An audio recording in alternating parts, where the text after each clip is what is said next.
All right, counter punch boxing talk. How you doing out there, YouTube? Okay, look, today I want to make a video kind of highlighting Manny Pacquiao's career. I don't think I've ever done it for this channel, but I know I've done it in other channels. So, I mean, look, I'm hearing a lot of hate out there.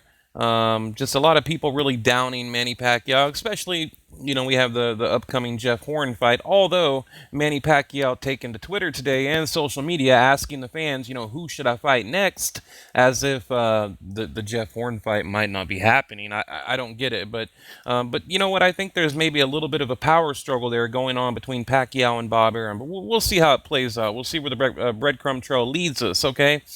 But basically, look, I want you guys to have a video you can come back and reference when you want to know anything about his career. Now, it would take me probably 10 hours to go over the entire career of Emmanuel Bertrand Pacquiao, but I can at least give you the highlights, okay?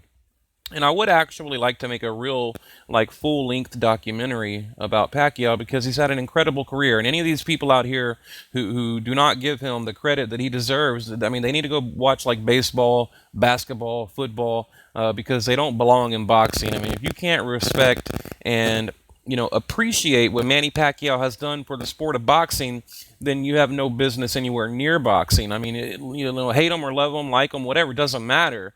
The man has achieved great things, and people should show respect. I mean, look, even guys out there that I don't really care for, I at least acknowledge their accomplishments, and I don't try to take anything away from that. Okay, so it really bugs me when I hear people, talking down on Pacquiao. I mean, what he's accomplished, no one will ever touch. No one will ever come close to anything, near what he has accomplished. I just don't see it happening, ever. Literally, ever. Okay, now, nothing is impossible, I get it, but, I mean, I don't see it happening. And just to go over, so like I said, I'm gonna give you guys the quick bullet points, and then we can really get into it, okay? Champion at the age of 19, WBC, eight-time World Division Champion, Super Flyweight WBC, Super Bantamweight IBF, Featherweight Ring Magazine, Super Featherweight WBC, Lightweight WBC, Light Welter IBO, Ring Magazine, Welterweight, two-time Welterweight, actually, maybe two or three, I don't know, check me on that.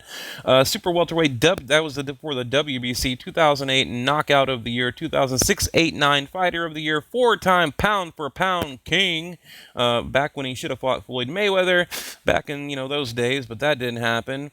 And, of course, the first Asian to become an 8-time World Division champ, and 2010, or the decade of 1 through 10, 2010 Fighter of the Decade. Now, like I said, I'm going to kind of get into...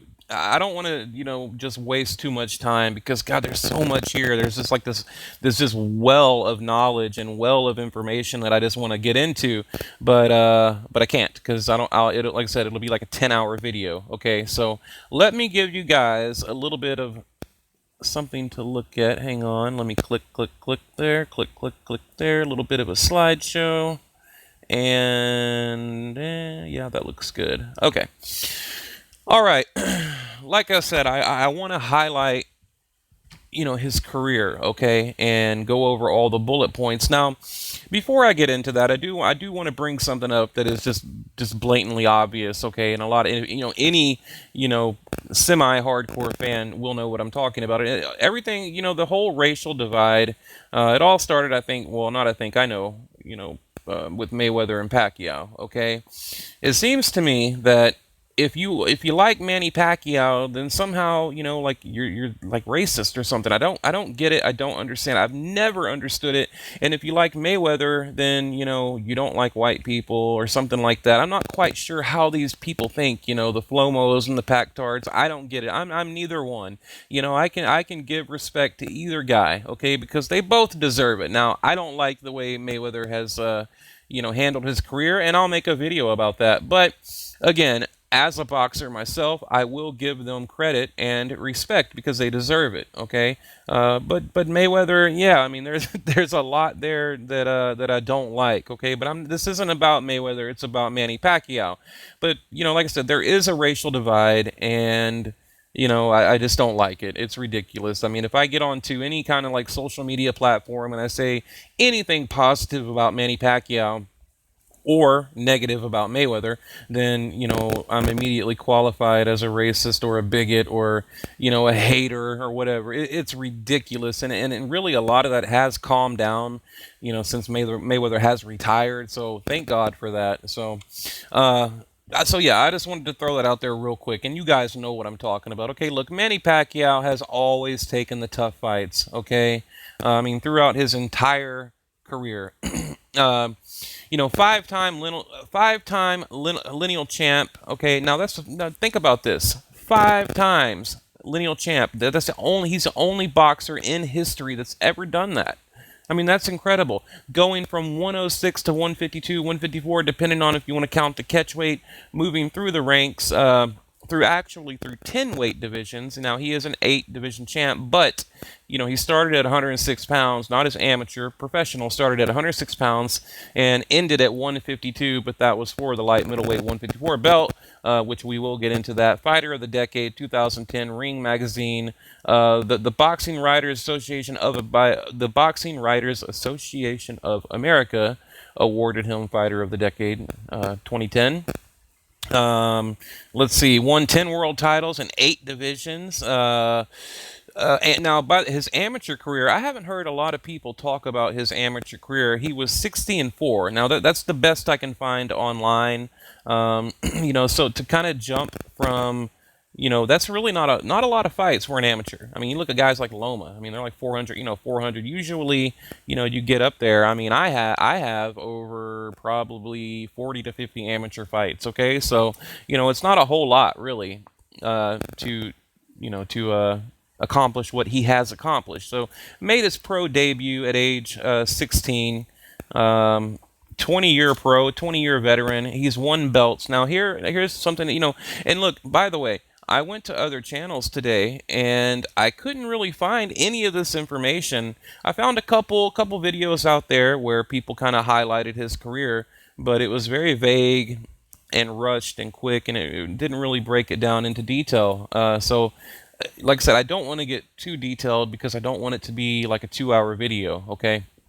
But as far as like the actual divisions, 112, 122, 126, 130, 135, 140, 147, and then of course the 154, but that was at a catch weight. And look, the thing about Pac-2, he's beating the best in these divisions. And when I break down each fight for you here in a minute, you'll see. So he's not, look, and I hear this a lot. I hear a lot of people talk about, well, he moved up and, basically cherry-picked, grabbed a belt, vacated, boom, now, he's got a new division under his belt that he's won, okay? And that's not what he was doing. I mean, if you look at any of his belts, any of his title fights, it was against tough opponents. And then you also have to remember another thing, too, the landscape. I mean, yeah, sure, you could probably argue that he could have went this way or maybe went after, to that guy over there, or this guy over there. But you have to remember the landscape, who was available and who was not available, okay? Very important to remember. People need to learn their boxing history. If they're going to make comments like that, they need to learn their boxing history. Okay, so but again, I'm not going to look. I promised myself before the video today, I was like, just don't get off track, because I mean, when I'm talking about Manny Pacquiao, I can kind of like veer to the left or the right, and an hour later, I'm like way off track. So. But yeah, like I said, fighting the best in each division. Antonio or Barrera, okay, Marquez, Morales, Oscar De La Hoya. I mean, we remember that the Filipino people, they were like putting out a petition because they thought Pacquiao was going to get killed. I mean, seriously, this has really happened. Ricky Hatton, that devastating knockout. Miguel Cotto, Margarito, Bradley 3 times. Okay, and look at all the Marquez fights. 4 times. I mean, there is no other boxer in history, I don't care, show me, that has, had a career like that. I mean, those names right there, that's enough. And then, I hear a lot of people that, they like to bring up Mayweather's career and who he's fought. Now, from what I can tell, I believe Mayweather maybe has had 2 fights or fought 2 guys that were in their prime. Okay, and I'm not going to go over all the fights. I mean, look, well, I'll go over a few. Okay, Andre Berto was his recent. Then the Manny Pacquiao fight, which I'm going to make a video of what I actually think about that Manny Pacquiao Mayweather, the Alvarez, the Guerrero, the Cotto, the Mosley fight, the Marquez, pulling Marquez up. We all know what happened there. Ricky Hatton, Oscar De La Hoya, Zab Judah, Castillo, which I believe Castillo beat him, but again, like I said, I'm not I'm not going to make it about Mayweather. But when you compare Manny Pacquiao's career and Mayweather's career, uh, really, I mean, Mayweather has only fought two guys in their prime, and then you compare it. It's night and day. The resumes are night and day, and this is not a Mayweather Pacquiao comparison, but I would be more than happy to debate anyone out there live. I mean, live. We don't have to use notes, nothing. Live, so any channels out there that is a direct challenge to you, I would be more than happy to debate you when it comes to Pacquiao and Mayweather's career. Okay, so yeah, I mean, really, there's just no comparison. Okay, and look, anyone who calls himself a boxing fan should appreciate what Pacquiao has done for boxing. You know, going I debated. I'm thinking to myself, like, where should I start? So I think right around Ledwaba, because actually I remember that fight. I remember the Ledwaba fight, so I kind of thought that'd be a good place to start. Hang on, let me get my thing going again here. Boom. Okay. Okay. Yeah. Fuck it. Let's start with Ledwaba. Basically won the first title off of Ledwaba. Although before that, you got to remember, before the Ledwaba fight, he was the WBC flyweight champion before the Ledwaba fight. Okay. He was, like I said, he was a WBC lightweight champion. Then he moved up to bantamweight after clearing out the flyweight division. So a lot of people forget that about Manny Pacquiao. When he was going into that Ledwaba fight, he cleared out the division before that. So that's huge. But I don't want to get into that because it just is going to take too damn long. Okay, and that Ledwaba fight, 2001, after moving up, from flyweight to bantamweight, he won the WBC International. And you got to remember, he was working his way through the division until he got that phone call from Ledwaba. So Pacquiao was beating the shit out of these guys in flyweight. Gets the call from Ledwaba. Ledwaba's team, just they needed an opponent. I can't remember who Ledwaba was going to fight. I think maybe the guy was hurt. But I know he did call several other, guys in his division at bantamweight, and they said, hell no, they're not taking that fight on short notice. I can't remember exactly who it was that he was going to fight, but basically they had to hurry up and come up with a quick opponent because they needed to put this fight together. They called Pacquiao, and they said, hell yeah, we'll take the fight. So I mean, Pacquiao was actually excited that they got that call, and that's kind of where it all began. I remember on HBO it was Jim Lampley, and I think it was Jim Lampley, and I can't remember who else it was. Who else was calling it? But they were like calling him Pacquiao. I'm sure you guys remember that. It's hilarious. Like, they never heard of this little Filipino kid that came over and just basically beat the shit out of Ledwaba. I mean, it was. I remember he had on the white trunks, blood all over his trunks, and that's kind of what people were saying. That they want to see more of Manny Pacquiao. That was kind of what broke him through. So. And look, you got to remember, before that Ledwaba fight, Manny Pacquiao knocked out 19 of his last 21 opponents. So if you look at his record, I was looking at it on BoxRec. Okay, before the Ledwaba fight, if you go 21 fights, he had knocked out 19 out of 21.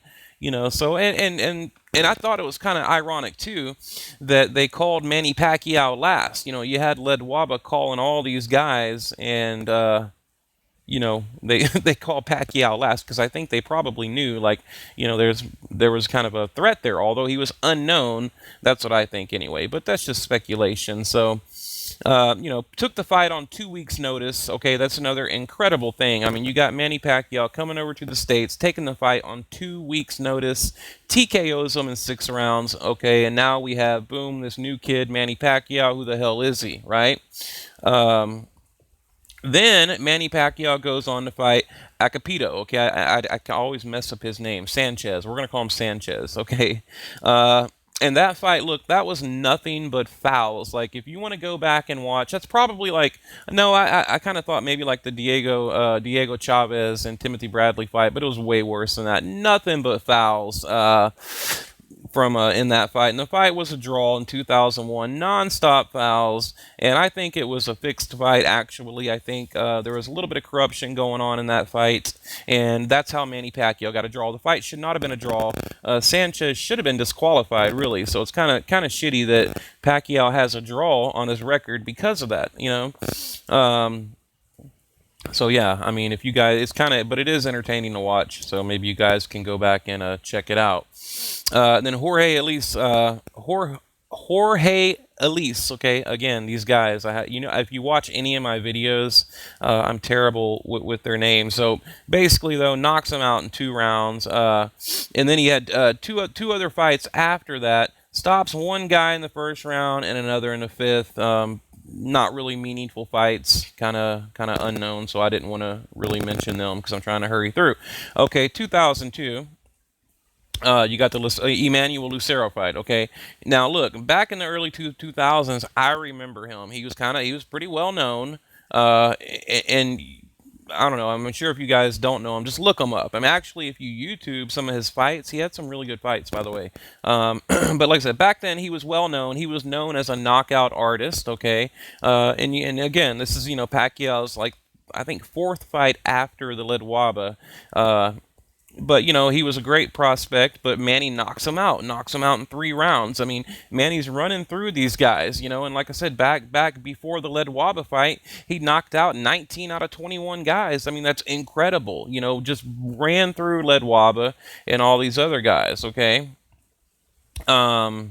Then 2 fights later, I think it was 2 fights later, I have a few notes here, but not all of them, so forgive me if I'm a little bit off on a few things, but I believe after the Lucero fight, there was 2 fights, and then, they said, all right, let's put him in a real fight. And then this is where his, my favorite part of Manny Pacquiao's career started right around 2003, okay? Like I said, I do remember the Lead Waba fight, and I remember I watched it with my dad. I remember specifically the house we lived at, where we were at, and I remember watching him on TV, okay? But really, I became a real fan right around 2003. So a lot of people ask me, like, they say, when did I become a Manny Pacquiao fan? And, so I guess, like, legitimately, probably 2003. In the Barrera fight, okay, and I'm sure we all remember the Antonio Barrera fight, okay. Like I said, after Team Manny Pacquiao said, all right, let's do it, let's put him in there with the real deal, and you got to remember, Barrera was in his prime, okay. He was pound for pound number 3. And I think Mayweather number 8, Morales is up there too. So back then, you had Morales, Mayweather, Barrera. They were all pound for pound fighters, all right, and beat the shit out of them. I mean, seriously, that's, like I said, that fight, just, like, I think it's one of his best, probably one of my favorites as a Manny Pacquiao fan. The first Pacquiao Barrera fight, okay.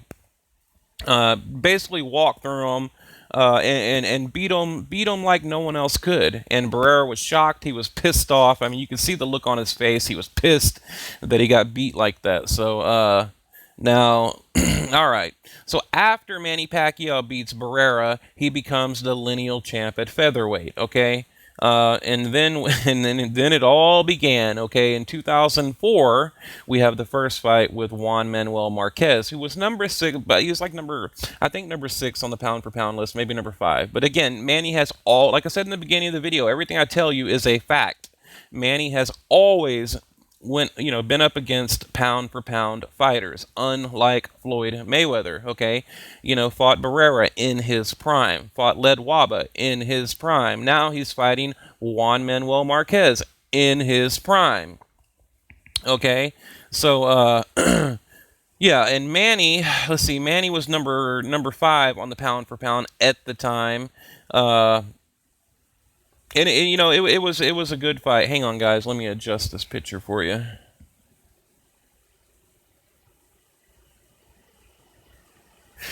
Okay. All right. Yeah, in his prime. Okay. Now, remember the controversy. Okay. Three judges. One scored it for Manny Pacquiao, one scored it for Marquez, and remember there was 3 knockdowns in the first round. Okay, and I thought that was incredible. In fact, I like to go back and watch that highlight reel. And Burt Clemens did not count all 3 knockdowns. Okay, he only had 2 on his scorecards. Now, what that means, if he would have had the third. If he would have had the third knockdown, Manny clearly would have won, okay? So that's the controversy around that fight. And actually, we made a video about this like 2 years ago, how, like I said, Burt Clement, he didn't put it on his scorecard. The judge messed up, okay? So had he done that, it would not have been a draw, okay? Manny Pacquiao clearly would have won, and I've heard that Juan Manuel Marquez, he acknowledges that he knows that he got knocked on his ass 3 times in the first fight, and it was a draw, okay? Or it shouldn't have been a draw. It should have been a decision win for Manny Pacquiao, okay? But like I said, they only had 2 of the 3 knockdowns on the judges' scorecards. Marquez got lucky, walked away with a draw, okay? Then he goes on to fight 3K Battery, stops him in the 4th round, enough said, okay? Again, another one of my favorite, well, not my favorite, actually the rematch, this was my favorite. Moving on to March 2005, Pacquiao loses against Eric Morales, okay? We remember, actually, it was. I mean, it wasn't like a total wash. Okay, Morales only won by 2 points, but Manny Pacquiao didn't run through him like he did Barrera. Okay, and you remember he was badly cut. That cut he had on his eye.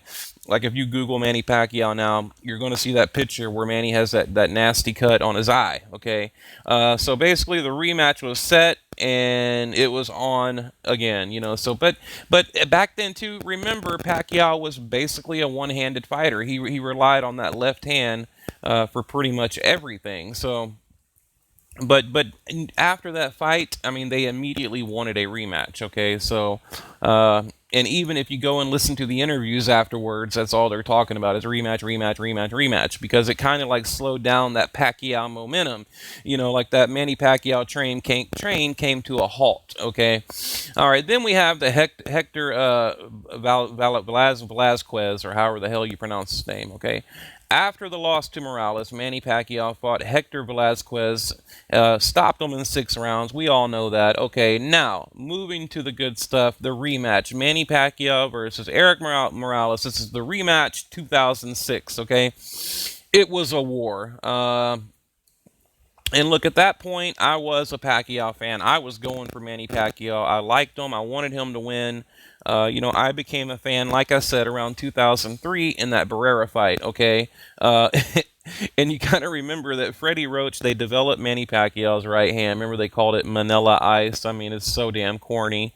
But yeah, and he became a complete fighter. I believe Manny became, a complete, well-rounded fighter in 2006. So people ask me that question all the time. When did Pacquiao become a complete fighter? Well, I say, you could argue it was the Hector Velazquez fight, but I really think it was the rematch with Eric Morales. Okay, I think that's when he became, a complete fighter. So, but like I said, I knew it would be a tough fight. Manny Pacquiao stopped him 10 rounds. And avenged his loss. Basically, that's what happened in the rematch. So, great fight. It was, like I said, it was a complete war. Pacquiao stops him in 10 rounds. Done deal. Now, moving on to Oscar Oscar Larios. Again, great fight. Manny Pacquiao won by unanimous decision, but that was a good fight. So if you guys want to watch a good Pacquiao fight, you probably haven't seen in a while, go back to YouTube, 2006 Manny Pacquiao, Oscar Larios. Okay, that was a good one. Okay, kind of like the other one I mentioned earlier. So, all right, now we have the rubber match. In this fight, look, it was bad. I mean, I don't have really much good to say about it. I think Eric Morales was kind of in there for a paycheck, and he knew, he'd been through too many wars with Barrera. He knew he was done. Okay, but it was a rubber match. So Manny Pacquiao, again, a complete fighter, a two-handed fighter. Manny Pacquiao drops him in 3 rounds. Eric Morales quits, shaking his head no. Remember, they kind of zoom in on his face, and he's like, nah, fuck it, I'm done. I'm out, so no more for me.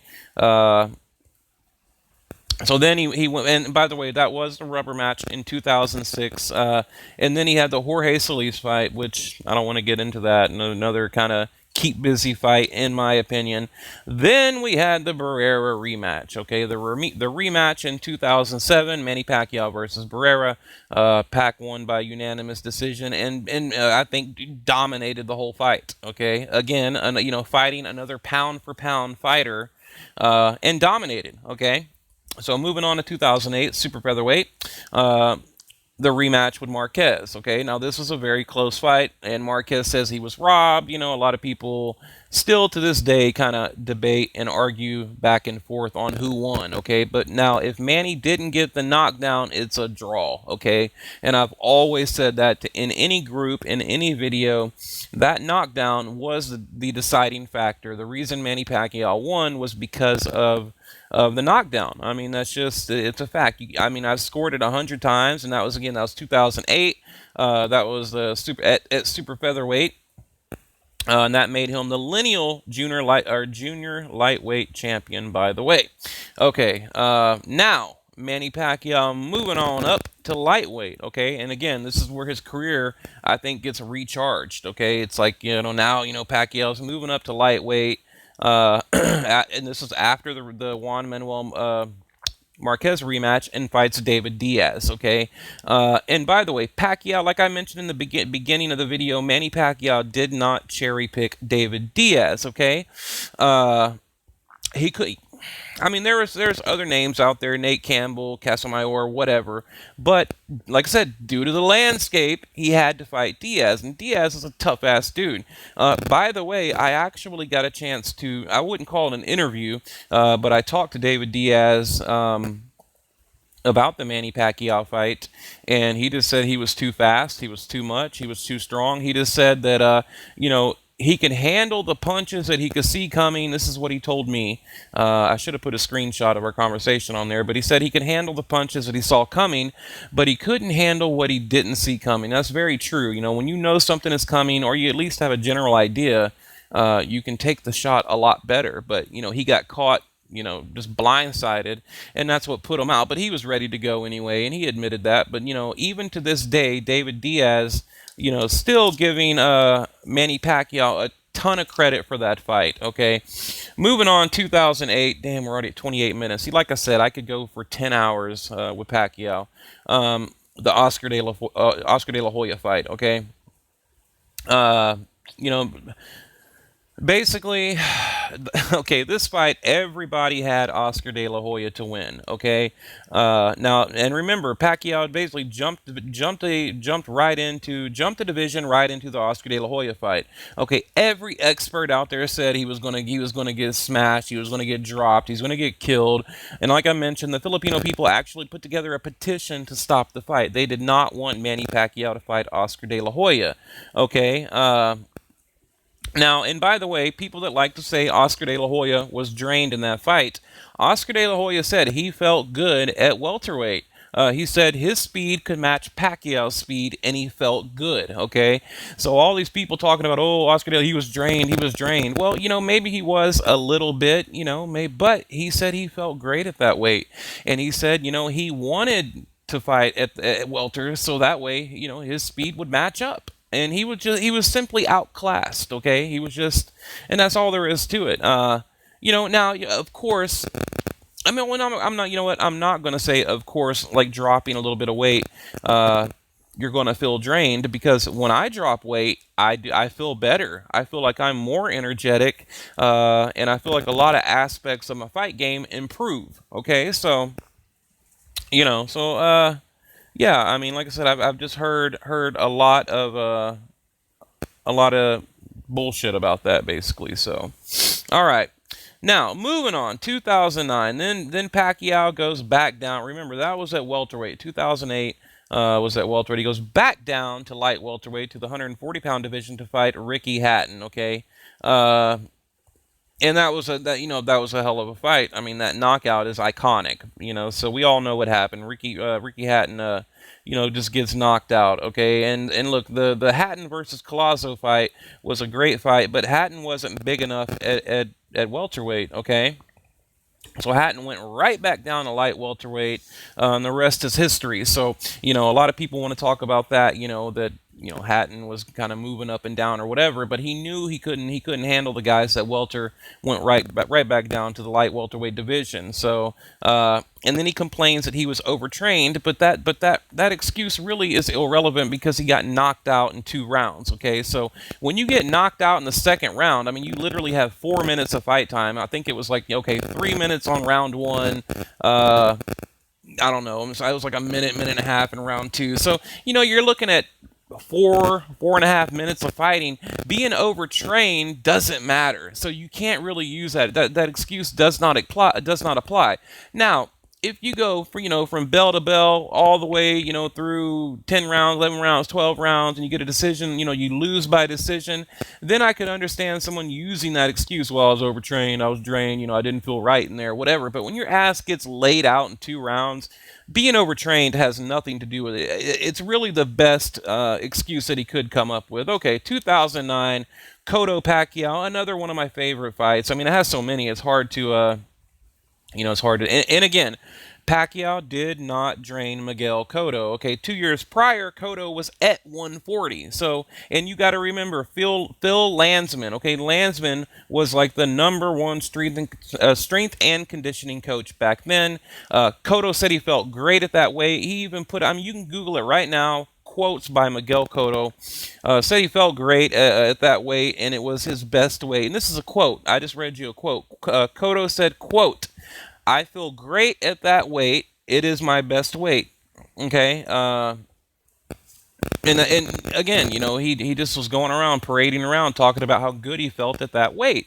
And like I said, prior to that, he was at 140. So and this is at 145-pound catch weight, by the way. So just to be clear, that was at 145. So he was fighting at light welter 2 years prior to that. So.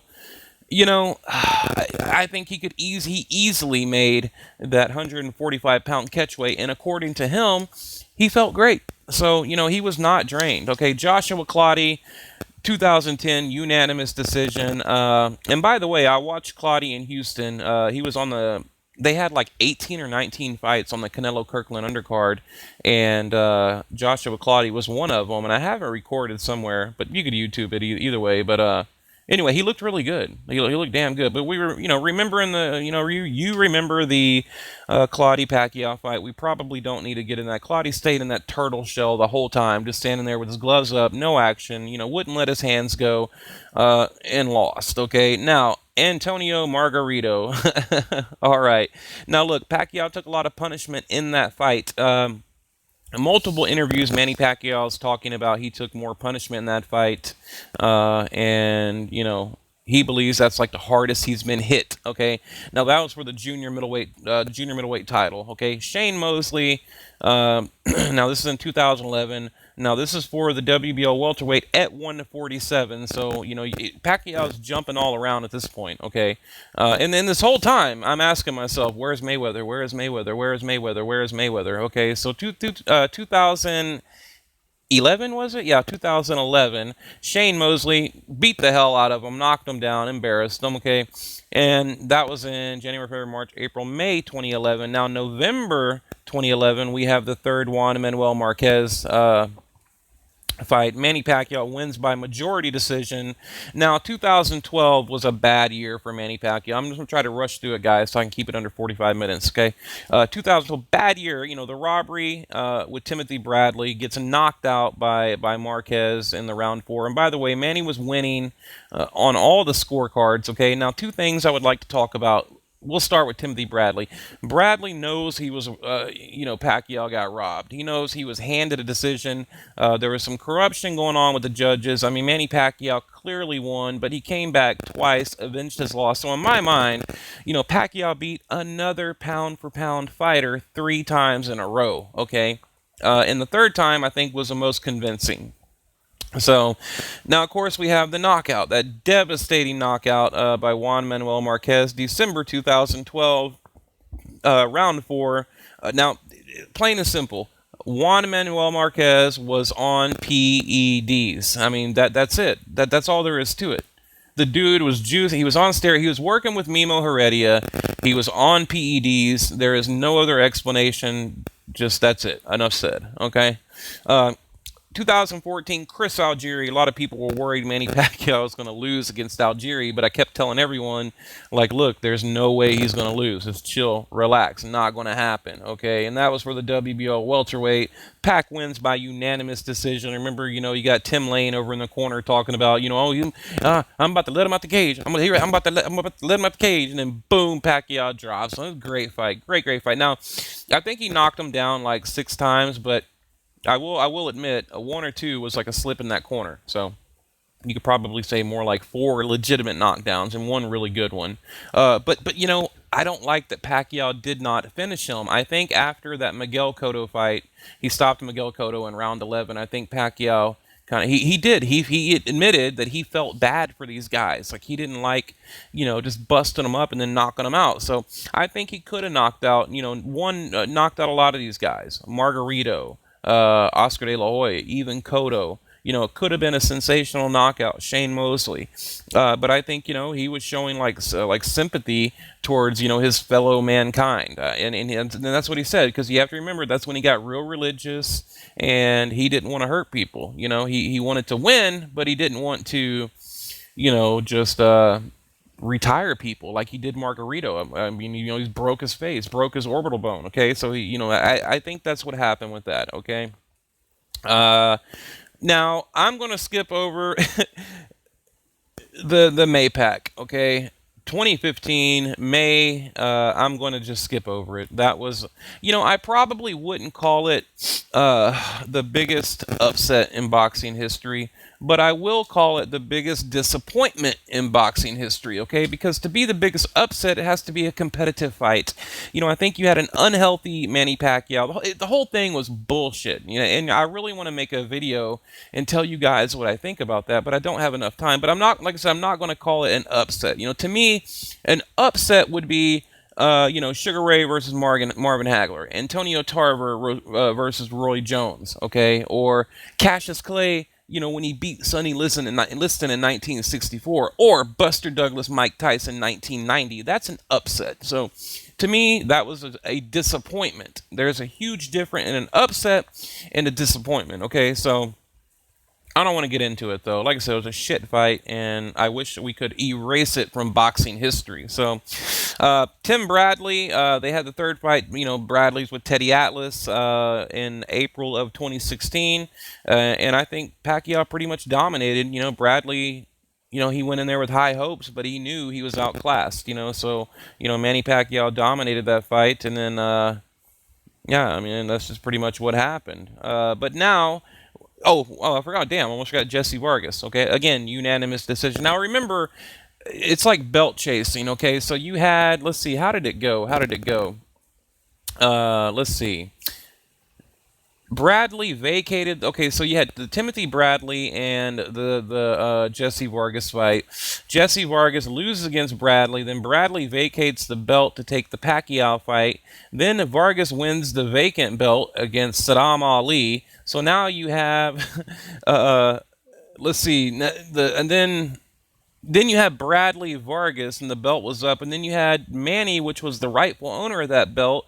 That belt was up for grabs against Pacquiao Bradley. So it's crazy how that belt like went all around. And if I remember right, I think Floyd Mayweather actually vacated that belt. So uh, that belt actually has, I believe it was a WBC, has a crazy history for that one, like the 18-month period. If you look at how many hands that belt went through, like I said, it went through like Bradley to Vargas in the Vargas Ali fight, and then the Bradley Vargas fight, and then the Pacquiao Vargas fight, and then Bradley had to vacate that belt. He sent a real nice letter to the president of the WBC, said he's going to vacate it to take the Pacquiao fight because it financially made more sense to him. Blah blah blah blah blah. So that belt was just like tossed around like hot potato, So.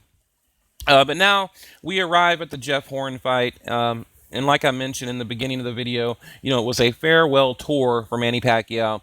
They were going to basically tour the world and let Pacquiao, you know, let the fans out there experience what a Manny Pacquiao fight is actually like. So, that's what's going on now. But I will say I don't understand why Pacquiao has come back or coming out on social media saying, "Hey guys, who should I fight?"